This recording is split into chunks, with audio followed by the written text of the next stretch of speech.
Hello, boys and girls. Today I'm going to start reading you this chapter book. Now, this chapter book is called The Princess Tales, but it's not all about princes or princesses. It's actually about curses and monsters and spells and all sorts of funky things that happen to different people. Now, this book has 3 stories in it. So today I'm going to start reading you the first story called The Fairy's Mistake. So let's get started. Let me find my page. Here is a map of the kingdom for this story. I want to make sure that you can look at it for a second. And here we go. Once upon a time, in the village of Snettering-on-Snokes, in the kingdom of Biddle, Rosella fetched water from the well for the 1080th time. Rosella always fetched the water because her identical twin sister Myrtle always refused to go. And their mother, the widow Pickering, never made Myrtle do anything. Instead, she made Rosella do everything. At the well, the fairy Ethelinda was having a drink.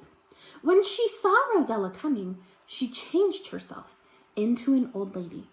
Then she made herself look thirsty. "Would you like a drink, grandmother?" Rosella said. "That would be lovely, dearie." Rosella lowered her wooden bucket into the well. When she lifted it out, she held the dipper so the old lady could have a drink. Ethelinda slurped the water. "Thank you. Your kindness merits a reward from now." "Oh, no, you don't have to give me a reward," Rosella stopped. But something funny was happening in her mouth. Had she lost a tooth? There was something under her tongue and something hard in her cheek. Excuse me. Oh, now there was something in her other cheek. She spat into her hand. They weren't teeth.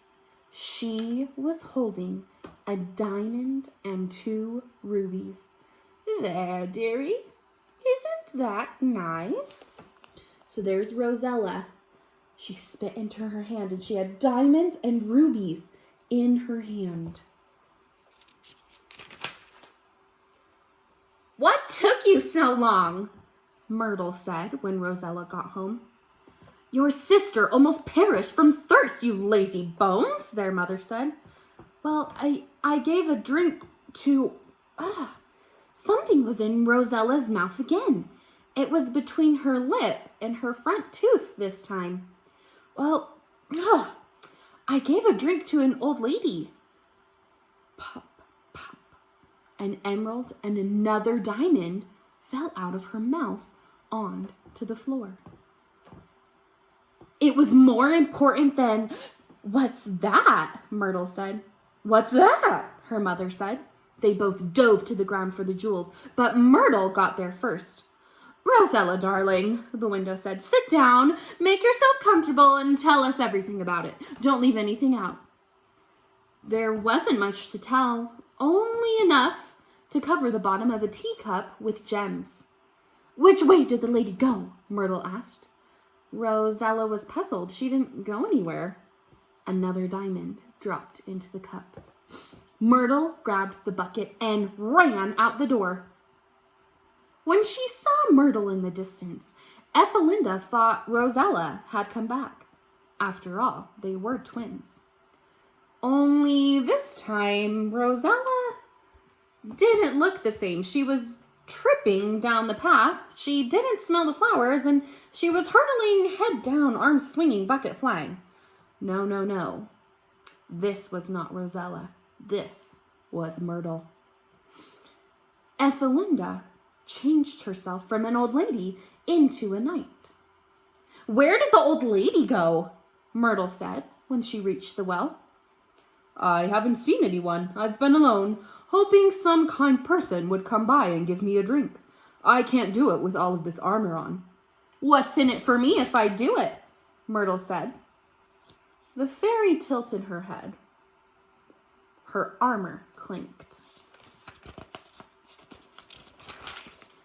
The happiness of helping someone in need. Well, in that case, get someone else to do it. Myrtle stomped off. Ethelinda turned herself back into a fairy. Your rudeness merits a punishment, she said. But Myrtle was too far away to hear. Myrtle walked through the whole entire village of Snettering-on-Snokes, searching for that old lady. The villagers knew she was Myrtle and not Rosella, by her scowl and the way that she acted. Myrtle marched into shops and right into people's houses. She opened doors and rooms and even closets. Whenever anyone yelled at her, her only answer was to slam the door on her way out. Rude. While Myrtle was in the village, Rosella went out to her garden to pick some peas for dinner. As she worked, she sang a song. Oh, May is the lovely month. Sing hey, nonny, May, oh.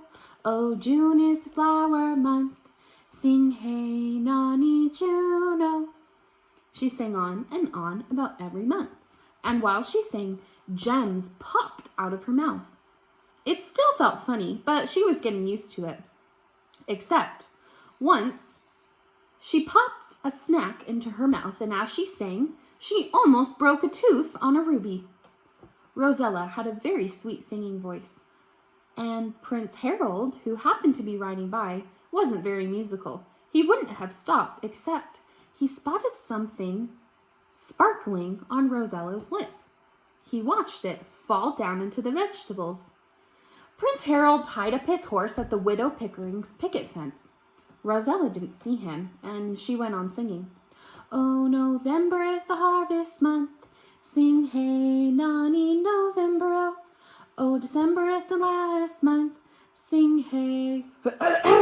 Maiden. Rosella looked up. She was stunned. A man, a prince. Oh, she started blushing. She's not bad looking, Prince Harold thought. Oh, pardon me, he said. You've dropped some jewels. Allow me to pick them up. Oh, don't trouble yourself, sir. Another sapphire and diamond fell out of Rosella's mouth. Harold had a terrible thought. Maybe they were just glass and not actually precious gems. He picked up a stone. May I examine this? Rosella nodded. It didn't look like glass. It looked like a perfect diamond, 5 carats at least. But if the gems were real, why was she leaving them on the ground? He held up a jewel. Maiden, is this really a diamond? I don't know, sir. It might be. A topaz hit Prince Harold in the forehead. He caught it as it bounced off his chin. Maiden, have jewels always come out of your mouth? Rosella laughed. Oh, no, sir. It only began this afternoon when an old lady who might have been a fairy, they were real. Harold knelt before her. Maiden, I am Prince Harold. I love you madly. Will you marry me? That is the first chapter of The Fairy's Mistake. Meet me back here in a few days for the second chapter of The Fairy's Mistake. Bye.